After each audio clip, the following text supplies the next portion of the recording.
Quando a gente fala de Lava Jato, eu acho importante a gente contextualizar, isso já foi dito um pouco aqui, a Lava Jato não nasce por acaso. Ela não nasce de um belo dia, um juiz ou um grupo de procuradores tenha acordado e decidido fazer um combate à corrupção através de meios espúrios ou não espúrios de que eles dispunham. Na verdade, a Lava Jato ela tem talvez um marco histórico, mas um marco legal e um marco institucional que transformou ela em impossível. E o marco legal aconteceu em 2012 e em 2013. Em 2012, com a alteração da lei de lavagem de dinheiro, que ampliou brutalmente a incidência da lei de lavagem de dinheiro, e em 2013, com a lei de organização criminosa e com a lei anticorrupção. Esse foi um marco legal. E, na verdade, Reinaldo, eu concordo muito com as críticas à lei, mas, no fundo, as leis, e essas leis, elas não são ruins pelo que elas trouxeram, mas sim pelas lacunas e o que elas disseram e deixaram de regulamentar. O que permitiu o uso e o desvio na aplicação dos seus institutos. Porque, vejam, a lei de colaboração premiada, ela diz, eu não posso condenar e extrair consequências jurídicas de uma colaboração se ela não tiver provas e dados de corroboração. Mas isso foi, de certa forma, distorcido depois.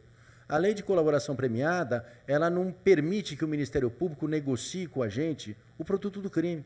Não permite que o Ministério Público negocie com a gente e crie penas não previstas em lei. Mas isso foi feito sistematicamente. Então, na verdade, houve um marco legal que eu acho que ainda é lacunoso e omisso, mas, de alguma forma, organizou alguns institutos importantes, e um marco institucional, que foi um governo, e aqui eu digo o governo Dilma, que, de alguma forma, deu uma autonomia, critiquemos ou não essa autonomia, mas uma autonomia à Polícia Federal e ao Ministério Público. Podemos fazer uma análise crítica dessa autonomia, mas essa autonomia aconteceu. E não é à toa que, 6 meses depois da aprovação dessas duas leis, em 2013, que surge a Lava Jato.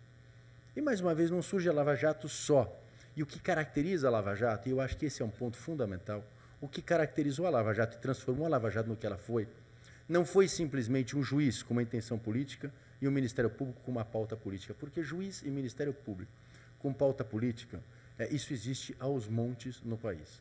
Mas o que aconteceu, na verdade, foi um uso deturpado desses novos institutos. Em segundo lugar, sim, um uso estratégico da imprensa, isso já foi falado aqui. E, em terceiro lugar, uma leniência dos tribunais. E, para mim, isso foi fundamental para o desenvolvimento da Lava Jato.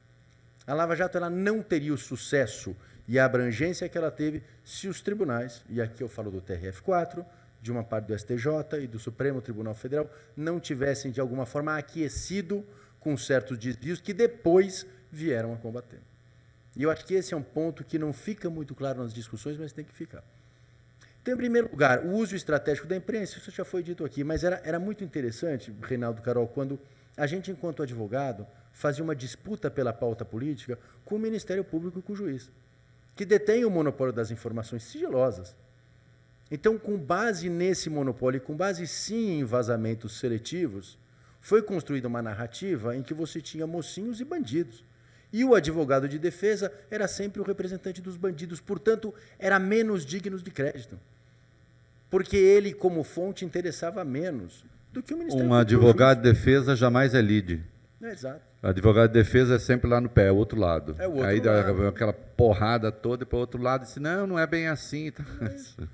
E ele não tem a informação sigilosa, ele não dispõe dessa informação. Então, e o Ministério Público e o juiz, em regra, tem fé pública também, ou pelo menos, aparentemente, tem uma fé pública que o advogado não tem. Mas, para além disso, eu acho que houve também, isso é importante falar, uma certa compactuação, principalmente do Supremo Tribunal Federal, por um determinado período.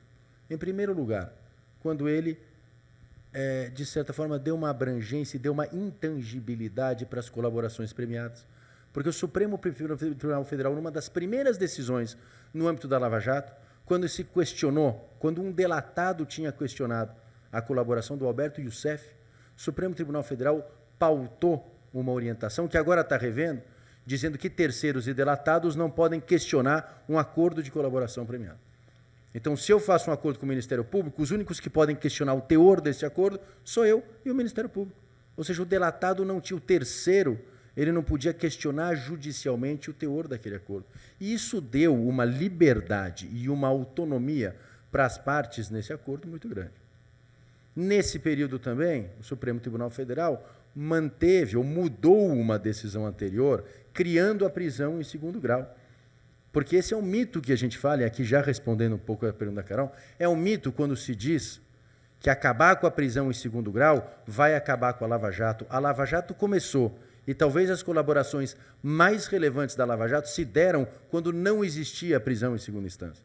O Alberto Youssef, o Paulo Roberto Costa, a Camargo Correia, todas essas colaborações foram feitas quando não existia a prisão em segunda instância. Ela só foi ser instituída em 2016, porque tinha até então uma decisão que foi tomada pelo Eros Grau, enquanto relator, que acabava com a prisão em segunda instância. Mas, em 2016, ela volta à pauta do Supremo Tribunal Federal.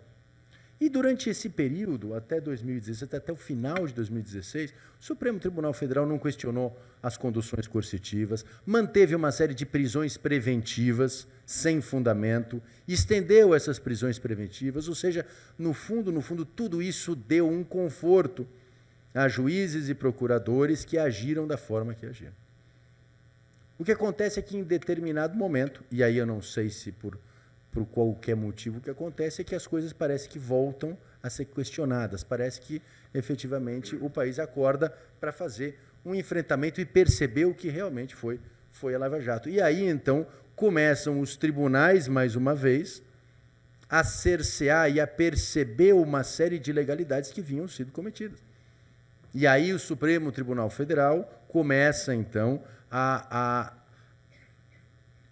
reparar alguns excessos e colocar a Lava Jato, mais uma vez, no seu devido lugar, a gente pode dizer assim. Em primeiro lugar, a imprensa começa a fazer isso. E quando? Quando o coordenador e o chefe da Lava Jato vai para o Ministério da Justiça.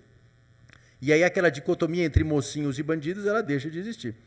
E aí você começa a ter uma série de perspectivas e começa a perceber que talvez as coisas não sejam tão claras assim. Em segundo lugar, quando surge o Intercept. E aí começa a ficar muito claro e muito evidente algumas interações que existiram ali. E a partir de então, e só para dizer agora as consequências e os efeitos da Lava Jato, volta-se então, e os tribunais que foram essa nota característica, voltam a perceber esses abusos, esses desvios, esses excessos, e voltam então a dar decisões relevantes e importantes para preservar o Estado de Direito, como o Reinaldo falou. Então, o Supremo Tribunal Federal, em determinado momento, acaba com as conduções coercitivas, coisa que não fazia sentido nenhum.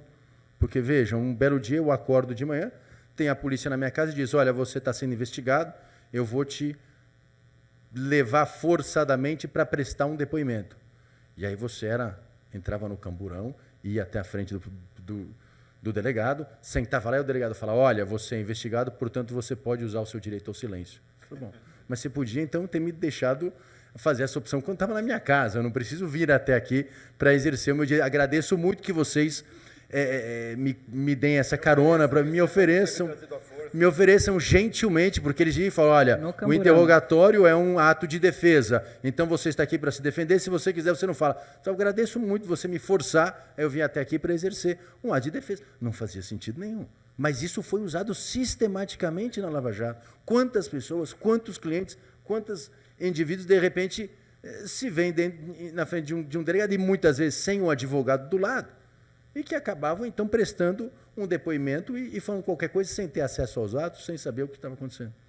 Mas, em segundo lugar, a competência da Justiça Eleitoral, que também foi uma decisão que, de alguma forma, limitou a Lava Jato. Em determinado momento, o Supremo Tribunal Federal diz, olha, a competência para julgar atos de corrupção que envolvam matéria eleitoral não é da Justiça Comum, é da Justiça Eleitoral. E, mais uma vez, houve uma comoção dizendo, nossa, isso está cerceando e acabando com o combate à corrupção. Quando, na verdade, esta decisão do Supremo Tribunal Federal foi uma decisão lógica. Porque, veja, quando a Constituição, esta Constituição que o Trevisan trouxe, que é gigantesca, ela fala claramente que quando eu tenho qualquer ato relacionado à justiça eleitoral, a competência é da justiça especializada e não da justiça comum.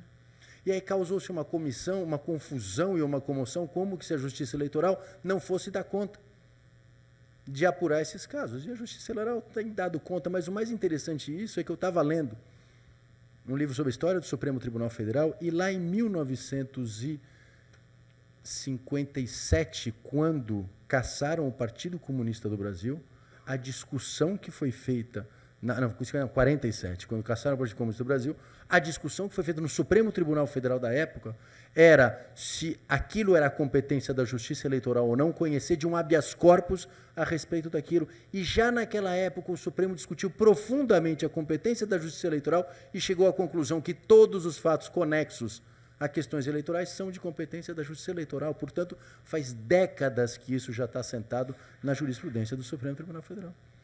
Então, a gente começa a perceber que o Supremo Tribunal Federal começou a aplicar a Constituição e a aplicar a lei e passou a ser taxado de ousado, de revolucionário, de alguém de um tribunal que não compactuava com o combate à corrupção. Enfim, e depois cerceou-se a prisão em segundo grau, depois veio essa decisão agora do COAF, que está causando toda essa celeuma no Supremo Tribunal Federal de restringir o compartilhamento dos dados. Enfim, uma série de medidas que os tribunais vêm tomando que vem reduzindo o âmbito da Lava Jato. Mas por que eu estou dizendo tudo isso? Porque na ótica do advogado, daquele que atua na Lava Jato, o que ficou muito claro é que a nota central, a característica principal, o que fez com que a Lava Jato tivesse esse tamanho, tivesse essa extensão, mais do que esse comportamento individual, foi esse uso da imprensa e foi essa, de certa forma, leniência e compactuação dos tribunais com esse tamanho que ela tomou. Agora, o que a gente tem para o futuro e o que isso traz de impactos não sociais e políticos, porque já foi dito, e só para encerrar aqui, mas do ponto de vista jurídico. Hoje a gente tem uma insegurança jurídica brutal. Porque, veja, em primeiro lugar, na medida em que os tribunais eles vão e vêm na interpretação dos mecanismos de combate à corrupção, na interpretação dos limites dos poderes de investigação, a gente perde a nossa referência. Ou seja, a prisão em segundo grau. Quantas vezes nós já tivemos mudança de entendimento do Supremo Tribunal Federal sobre a prisão em segundo grau? Para um lado e para o outro.